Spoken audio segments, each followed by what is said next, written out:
sir. Ah, hindi hard case, hindi rin box ang ibibigay ko sa'yo. Bag. Kasi yung unit, hanggat nakabag, protektado ka. Yes po. Okay? Ngayon, yung unit, sir, bago lang, no? Opo. First time. Yes po. Yung unit, 1:1 replica kasi ng tunay. So, yung unit, pwede mapagkamalan eh. Opo. Kaya, yung unit, hindi mo pwedeng isukbit or ilagay sa dashboard. Kung ita-travel mo yung unit, hanggat maaari, sir, naka-gun bag. Apo. Tapos, ganito, sir, during the gun ban, kung maiiwasan, wag na muna siyang i-travel. Umaga, sa bahay na lang muna siya. Pero it doesn't mean na hindi mo siya pwedeng gamitin. Kahit mga gun ban period, election period, pwede ka mag-firing sa bahay nyo. Ang iniiwasan lang naman, yung ilalabas siya. Yun lang naman. Halimbawa, kung paano po. Compound, walang problema yun. Compound, kahit merong pulis na dumadaan dyan, okay lang yun, walang kaso yun. Wag lang talaga, sir, in a public. Opo. Walang iniwan yan, sir. Sir Francis nga pala, sir. Walang iniwan yan, sir, di ba, pag iinom ka ng alak, okay lang sa loob ng bahay. Pero pag iinom ka dun sa labas ng barangay, sa public, yun ang mali. Apo. Ngayon, sir, ito kasing unit natin, malakas. Hindi siya pwedeng pangharutan, yung ganon. Kumbaga, pwedeng makasakit talaga. Yun lang naman yun. Opo. Unit, lifetime warranty. Nagka-problema, dalhin lang sa amin. Every 3 months, libre yung preventive maintenance services natin. Libre lang yon. Kung maidadaan mo rito, daan mo lang, sir. Okay, para ano yun, ma-tuning ulit, ma-calibrate ulit, gano'n. Tapos, ito, sir, may freebies ka na, ayan, yung lifetime warranty, freebies talaga yon. Itong bag. May freebies ka ng 0.20 grams na bala, 2,000 rounds to. At saka 0.25. Ang tanong, bakit magkaiba? Yung 0.20 grams, sir, gagamitin mo to pag yung lugar is indoor or kung outdoor, walang hangin. Yung 20 po. Yung 0.20 kasi mas magaang to. Ngayon, kung may hangin sa paligid, napansin mo yung bala mo medyo parang nagwawabol, lumiliko, gamit ka na mas mabigat, 0.25. Okay? Ngayon, itong unit mo, sir, compatible to sa 0.20 at saka sa 0.25. Although meron naman tayo mga mas mabibigat pa na bala, medyo mahihirapan na to, itong unit mo, pag ginamitan natin ng mabibigat na bala. Kasi hindi siya yung high-end category. Mid, masasabi natin mid naman to. Okay? Tapos, meron tayong iba't ibang klase ng gas. Meron tayong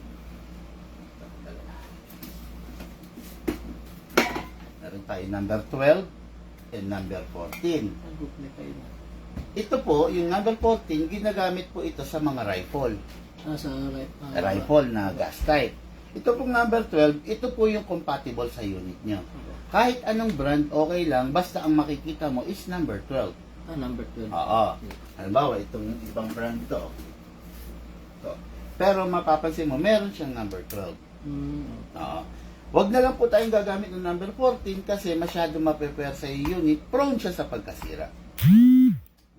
Ngayon, sir, start na po tayo. Ito po, release ng magazine. Okay. So, sir, this is the magazine. Magazine po natin, iwasan lang natin malalaglag kasi baka magkaroon ng leak. Pero yung leak, sir, very minor lang yon. Kung sakaling na more problema kayo sa leak, tawag lang kayo sa amin, sir. Ito po. Yung magazine, nilalagyan ng oil. Hindi pwedeng wala siyang oil kasi yung mga o-ring niya, yung mga spring niya, pwedeng masira. Ang nilalagay natin na oil, silicone oil for airsoft. Hindi pwede yung mga WD-40, sir. Kasi penetrating lubricant po yun. Ito po is silicone oil. Design talaga siya to take care of the rubber and mga plastic, ABS plastic material. Sa magazine naman natin, full metal yan. Ito lang talaga yung plastic part dyan. Ito yung pumipigil ng BBs. Number 1, sir, ito. Pindutin mo yung valve. Then saka mo siya i-spray. Papansin mo, pinindot natin, in-sprayan, yung oil pumapasok. Pag hindi mo pinindot, tutulo lang yung oil, sir. Okay? Ngayon, number 2, dito sa inlet. Ito naman. Dito naman, sir, papasok yung gas. Sige. Okay.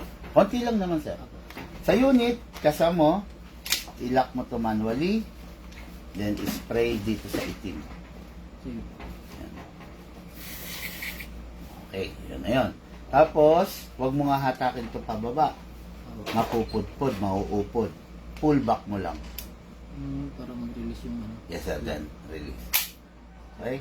Then, rest. Pag nakaganyan, alisin mo magazine, ire-rest mo. Pag merong magazine yan, puputok yan. Apo, patok. Apo, kaya yun po ang iwasan. Sige po. Okay. Ngayon, sir, dako na tayo. Meron na tong oil parehas. Gamit tayo ng gas. Number 12, pataob, Patok. then press down. 1, 2. 2 seconds lang. Puno na po yan. Ano po yun? Puno na yun. Apo. Oo. Hindi siya puno. Pero yung 2 seconds na yun, enough na yun para Maubos niya. maubos niya yung iniload mo rito. Ganito yan. Actually, upgraded version kasi to. Apo. Kung hindi to upgraded version, lalagyan mo to ng 5 seconds to 7 seconds. Pero dahil upgraded, kahit 2 seconds lang, maraming firing na yon. Matipid siya, Mas in short. matipid. Kasi yes sir, upgraded eh. Yung 2 seconds na nilagay natin can fire approximately 30, 40, 50 rounds. Marami. Ganun kadami yun sir. Dahil upgraded siya. Okay? Kumbaga, in-upgrade natin, low consumption siya pero high power. Yun. Edi okay na sir, meron na pong maglalagay na po tayo ng bala po. Okay? Ito po ang tawag dito, speed loader. Speed loader. Kung meron ka nito, mas okay. Pag wala ka nito, ang chances is Isa-isa. isa-isa mong ilalagay. So, hatakin natin to sir, pababa. Apo. Hatak, iwasan mo lang mabibitawan kasi baka mabasag to. Apo. Ang tawag dito maglit. Medyo mahirap hanapin to. Ito pag nasira. Kaya hatak, para safety, ilagay mo yung right thumb mo dito. Para kung sakaling mabitawan mo, dito tatama bago dito, sir. Hindi naman masakit yan, sir. Okay, hatak, all the way. Yan, pag pinakababa na, hold it tight, make sure hindi mo mabitawan. Dito mo ilalagay yung bala sa part naman. Sa ano. Yes, sir. Ngayon, pump lang tayo, sir. Mas madali kasi sir pag may reloader. Okay. Ngayon, mapapansin mo, meron siyang bungi. Apo. So, iwasan natin yan. Paano maaalis yan? Kalugin mo sir sideways. Bigyan mong daan yung bala, then, yun. Okay na. Para maiwasan natin yung BB jam or yung misfeeding na tinatawag. Yung, kumbaga, magbabara. Magmamalfunction yan. Ngayon, edi okay na yan sir. Pasok natin. Okay. Bago ko ikasa, ipapakita ko muna sa iyo. Meron kasing function yan na safe. Apo. Ambidextrous, ibig sabihin, kabilaan. Ganito yan, sir. Pag isi-save mo ang isang bereta, hindi katulad ng ibang unit, pag isi-save mo, one-sided lang. Okay lang. Or dito. Okay, ito, nandito kasi sa taas, hindi pwedeng kakawitin mo lang ng one-sided. Nasisira itong selector niya. Apo. Ang pinaka-safe dito is kawitin mo sabay. Dalawa. Yan. Distributed yung force. Sabay, kakawitin mo. Pag ayan. Okay? Pag i-unsafe mo, dalawa rin. Ayan. Yun lang. Special unit kasi itong Beretta. Talagang ito ang issue niya. Napakasela niyan. Kaya pag isa-safe mo, dalawa, hatak, unsafe. Look, pasuyo yung Beretta na pinagkakahuyan natin. Ito sir, pakita ko sa iyo yung mangyayari, no? Pag nasira yung selector.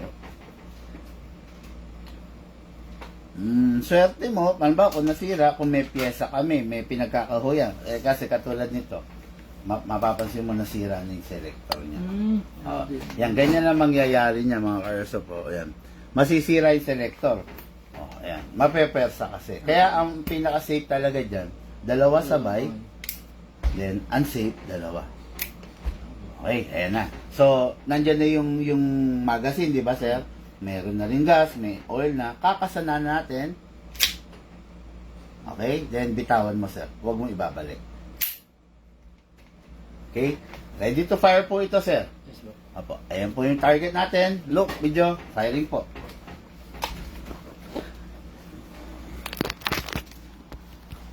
Ay, stretch your arms. Yan. Then, baka maipit yung kamay mo rito. Dito na. Yan, okay?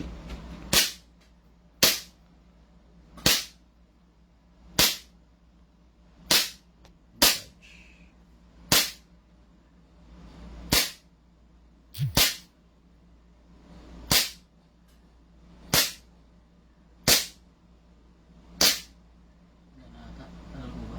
Meron pa, sir. Ay, okay. Sorry. Naubusan tayo. Hindi, naubusan lang ng hangin. Wala na kasi laman to, sinisimot ko na lang. Oo. Pero papakita ko sa'yo na dapat kasi mag-open slide to. Wala na kasi laman tong gas ko eh. Opo. Palitan mo na nga mamaya itong mga tulok. Wala nang laman.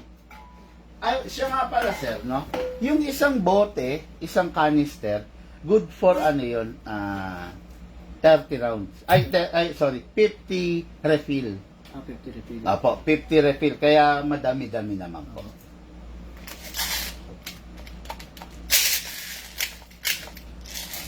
Okay. Nilagyan ko lang konti. Firing ko na sir ha. Opo. Para makita lang natin open slide siya.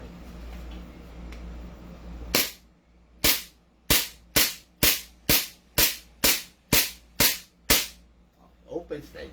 Opo. Yan. Para siyang tunay na barrel. Nag-open slide kasi indication yun na wala ng bala. Next thing to do, to release the magazine, then the slide, then rest. Ito yung common mistake na nangyayari. Nag-open slide. Ang ginagawa ng iba, nire-release to. O, babalik nga naman. Ngayon, nakita nila, nakaganto, ire-rest nila. Bumabalik. Delikado, di ba? Puputok siya. Oo. Kasi may magazine. Kaya sabi ko sa iyo kanina, pag i-rest mo, dapat wala magazine. Kasi just in case na meron na ipit na bala, kung saan man nakatutok yan, Tatamaan. aksidente na yun, sir. Kaya always, magazine first, then, ito. Huwag mong hatakin, pull back mo. Then rest. Dahil wala magazine, hindi na puputok. Ayun, okay. Tapos, ng unit nga, lifetime warranty, nagka-problema, dali lang sa amin. Sir, ang tanong ng karamihan, tuwing kailan mag-oil? Mag-oil ka, sir, every 10 to 15 full rounds of magazine. 30 to 50. Halimbawa, nakasampung puno ka na, medyo check mo kung medyo wala na yung kintab-kintab, lagyan mo na ng oil. Sige. Apo. Ang normal na kinakasira ng unit, pag nababagsak, at natutuyuan ng oil. Okay. Apo. Yun lang naman, sir. Iwasan mo lang yun. Look kayo basahan. Masyadong malangis. Huwag lang hayaan na matuyuan, sir. Sige. Tapos, syempre, bago itabi, kung medyo pasmado yung kamay natin, white lang natin ng basahan para yung baga, maalis yung acid na ng Sa pawis. ng pawis natin. Tapos to, katulad dito, may laman pa to. May oil, meron pang gas. Okay lang yan na mag-stay dyan kasi gagamitin mo pa naman siya mamaya or bukas or sa makalawa. Opo. Pero kung hindi mo siya gagamitin, sir, ng let's say mga 1 week. more than a week or months, mas maganda itabi mo siyang walang lamang gas. Para hindi na ano yung Bulb, hindi mapepwersa at saka yung mga o-ring, hindi siya persado. Ibrasado. Yes, sir. Ito, may laman pa to. Hindi ko napapasingawin, sayang eh, ha? Pero kung papasingawin mo dito, pipindutin mo lang ito. Or, iputok mo pala, para hindi sayang. Okay. Okay. Tapos, yun lang sir. Basta ito, katulad nito, Taiwan BBs to. Kung ma-maintain mo na Taiwan BBs ka palagi, mas maganda. Mas less ang chances mong masira. Opo. Okay? Tapos, pag wala na, total, malapit ka lang naman sa amin, contact ka lang. Pwede naman natin palalamog, malapit lang naman. Opo. Bali yung ano po niyan, yung gas. Yung gas, Addition na lang po. gas, silicone and reloader, sold separate. Bali magkano po ba yung gas? Mamaya sir, Sige. naka-live pa. Okay guys, thank you and have a blessed day. Mamaya review and unbox po tayo. Nakapila yung mga unit, apat, then may inaantay pang dalawa, hopefully mag-anim, no? Pero mahirap kasing i-live yung ganun kadami. Ano lang muna tayo, doon lang muna tayo sa 4. Okay? Guys, thank you and have a blessed day. Thank you, Sir Francis. Thank you po. Francis de Guzman, tama, no? Okay guys, thank you. Mamaya ulit.